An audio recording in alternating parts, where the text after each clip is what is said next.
అందరికీ నమస్కారం. నిన్న గ్రూపుల్లో ఒక ఇన్విటేషను, కొన్ని ఫోటోలు చాలా తిరుగుతున్నాయి, హల్చల్ చేస్తున్నాయి. ఏంటంటే శెట్టిబల్జ కార్తీక మాసం వన సమారాధన. అది మామూలుగా గ్రామాల్లో పెట్టుకున్నా, లేకపోతే ఆంధ్రప్రదేశ్, తెలంగాణ ఈ తెలుగు రాష్ట్రాల్లో పెట్టుకున్నా అది పెద్ద విశేషం కాదు. ప్రతి కమ్యూనిటీ కూడా కమ్యూనిటీ బేస్గా వాళ్ళు వనభోజనాలు పెట్టుకుంటున్నారు, వాళ్ళ నాయకులు అవుతారు. కాకపోతే ఇది ఏంటంటే యుఏఈ, యునైటెడ్ అరబ్ ఎమిరేట్స్లో శెట్టిబల్జ ఐక్య సంఘం ఆధ్వర్యంలో కార్యక్రమం పెట్టుకున్నారు. వాళ్ళు మరి గతంలో పెట్టుకున్నారో లేదో మనకు తెలియదు. వాళ్ళు 10 సంవత్సరం పెట్టుకుని ఉండొచ్చు. వాళ్ళు ఒక మంచి ఇన్విటేషన్ ఇచ్చారు. వాళ్ళు చాలా సాహసోపేతమైన ఒక నిర్ణయం తీసుకున్నారని చెప్పి అనుకోవచ్చు. మరి గతం నుంచి ఈ నాయకులు పిలిచారో పిలవలేదో తెలియదు. కానీ ఈసారి ఆంధ్రప్రదేశ్కి సంబంధించి వాళ్ళ కమ్యూనిటీకి సంబంధించిన పెద్ద నాయకులు, అంటే రాజకీయంగా కొంచెం పలుకుబడి కలిగిన నాయకులు, ప్రభావవంతమైన నాయకులు వాళ్ళు పిలుచుకున్నారు. అందులో ముఖ్యులు ఎవరంటే పితాని సత్యనారాయణ, చెల్లిపోయిన వేణుగోపాల స్వామి, వేణుగోపాల కృష్ణ, కుడుపూడి సత్యబాబు, కౌరు శ్రీనివాస్, రెడ్డి సుబ్రహ్మణ్యం, కుడుపూడి పార్థసారథి, వీరందరినీ కూడా వాళ్ళు గెస్ట్ల కింద పిలుచుకున్నారు. కార్యక్రమం ఎప్పుడు రేపు ఆదివారం నాడు కార్యక్రమం అంట.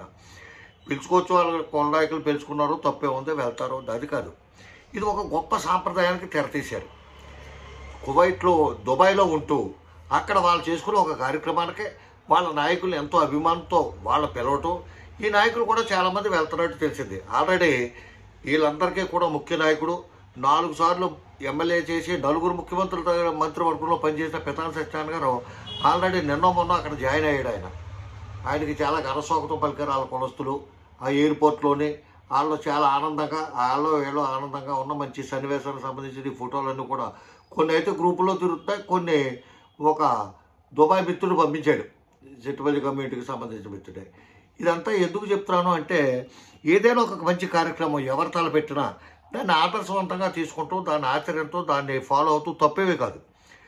ఎందుకంటే ఇది ప్రత్యేకించి అన్ని కులస్తులు కూడా పాటించాలి.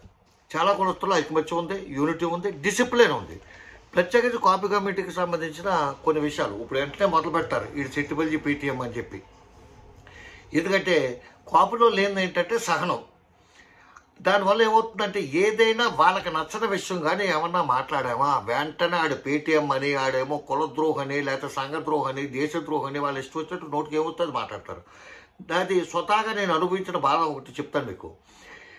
పితాని సత్యనారాయణ గారికి ప్రజారాజ్యం స్థాపించిన టైంలో నేను అప్పుడే కాంగ్రెస్లో చేరాను. చేరితే నా కులస్తులు మా వీధి సెంటర్లో ఏమన్నారంటే, నన్ను ఈ రామానుజు గారి శెట్టిబల్జీలు తీసుకెళ్తారు, ఇన్ని ఇప్పుడు చిరంజీవిని కాదని వెళ్ళి కాంగ్రెస్లో జాయిన్ అయ్యి శెట్టిబల్జీ ఓడికి చేస్తున్నాడని చెప్పి అన్నారు. సర్లే, ఆయన అర్ధరాత్రి పూట తీసుకొస్తాం, వాళ్ళకి ఏదో ట్రీట్మెంట్ ఇవ్వడానికి ప్రయత్నం చేస్తే మా పెద్దలు వచ్చి చెప్పారు, ఆయన ఎవడైనా కొడితే మీ దగ్గరికి వస్తాడు కదంటరా, మీరే వాళ్ళని కొడితే వాళ్ళు ఎక్కడికి పోతారా అని చెప్పి అన్నారు. వదిలేసి అది అయిపోయిందండి. తర్వాత నుంచి మళ్ళీ అటువంటిది ఏమీ లేదు. ఇంకోటి ఏంటంటే ఈ శెట్టిబల్జీలు వీళ్ళ ఇన్విటేషన్ అది చూసిన తర్వాత గతంలోంచి నాకు ఒక అభిప్రాయం అయితే ఉంది, చాలా చక్కని డిసిప్లిన్ ఉంది. ఎందుకంటే వాళ్ళలో కూడా ఐకమత్యంగా ఉంటారు. అందరూ 100% కాదు, కొంతమంది అలుగుతారు, కొంతమంది వేరే పార్టీలకు పనిచేస్తారు, వాళ్ళ నాయకుడు కాదని వేరే కులస్తులు పనిచేస్తారు. ఎలకలు ఇవన్నీ మామూలే. కానీ ఎలక్షన్ దగ్గరికి వచ్చాక 2-3 సార్లు కానీ ఈసారికి వేసేద్దాం అనే విధంగా వాళ్ళు వేసేస్తారు ఓట్లు. కానీ కాపీ కమిటీకి వచ్చేటప్పటికి అది శత్రుత్వం కింద పెంచేసుకుంటారు. ఏంటో నాయకులు అట్లాగే ఉంటారు, ప్రజలు అట్లాగే ఉంటారు, కార్యకర్తలు అట్లాగే ఉంటారు. ఇదంతా ఎందుకు చెప్తున్నానంటే, కాపు కమ్యూనిటీకి సంబంధించి నాయకుల్ని వనభోజనాలకి పిలిస్తే దగ్గర పక్క ఊర్లో ఉన్న వాళ్ళు పిలిచినా సరే ఇన్విటేషన్ ఇచ్చినప్పుడే వాళ్ళు చెప్పాలి, ఏమంటే మీరు పలానా తారీఖు పలానా ఆదివారం మేము వనభోజనాలు పెట్టుకుంటాం అంటే వస్తాము, రాము, ఆ రోజు వేరే కార్యక్రమాలు ఉన్నాయి, ముందు కమిటీ అయిన కార్యక్రమాలు ఉన్నాయి, ఆ విషయం చెప్పరు. 10 మంది వచ్చి అడిగితే 10 మందికి వస్తామని చెప్తారు.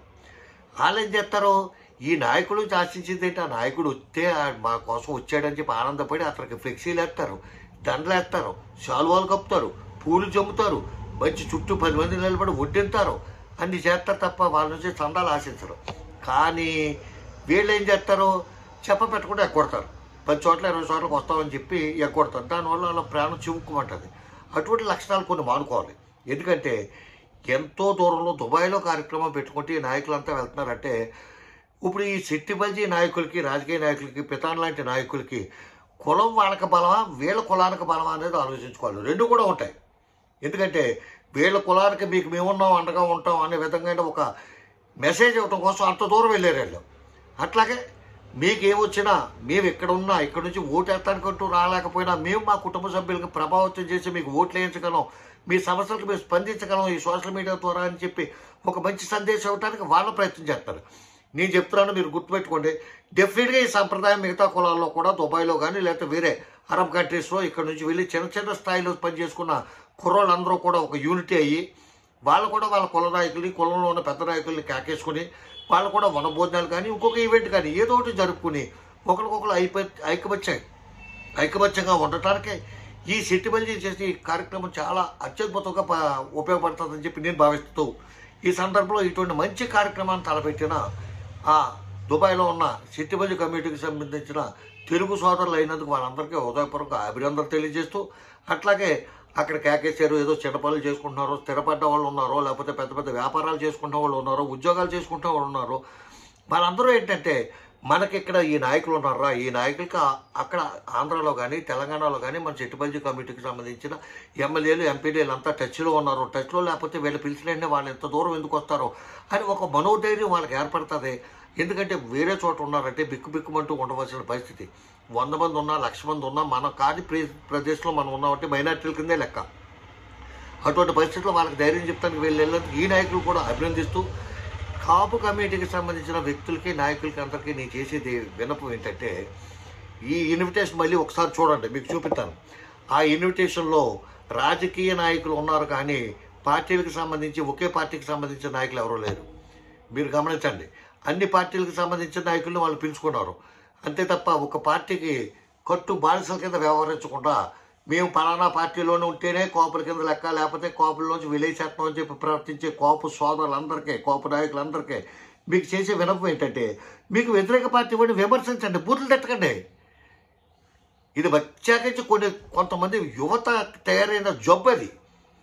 ఏంటంటే మీరు చెప్పిన నాయకుడికి మీరు చెప్పిన ఇలాంటి ఏ పవన్ కళ్యాణ్కో ఏ జనసేనకో చేయకపోతే ఆడు కోపం కానంటే మీరు ట్రీట్ చేయొద్దు.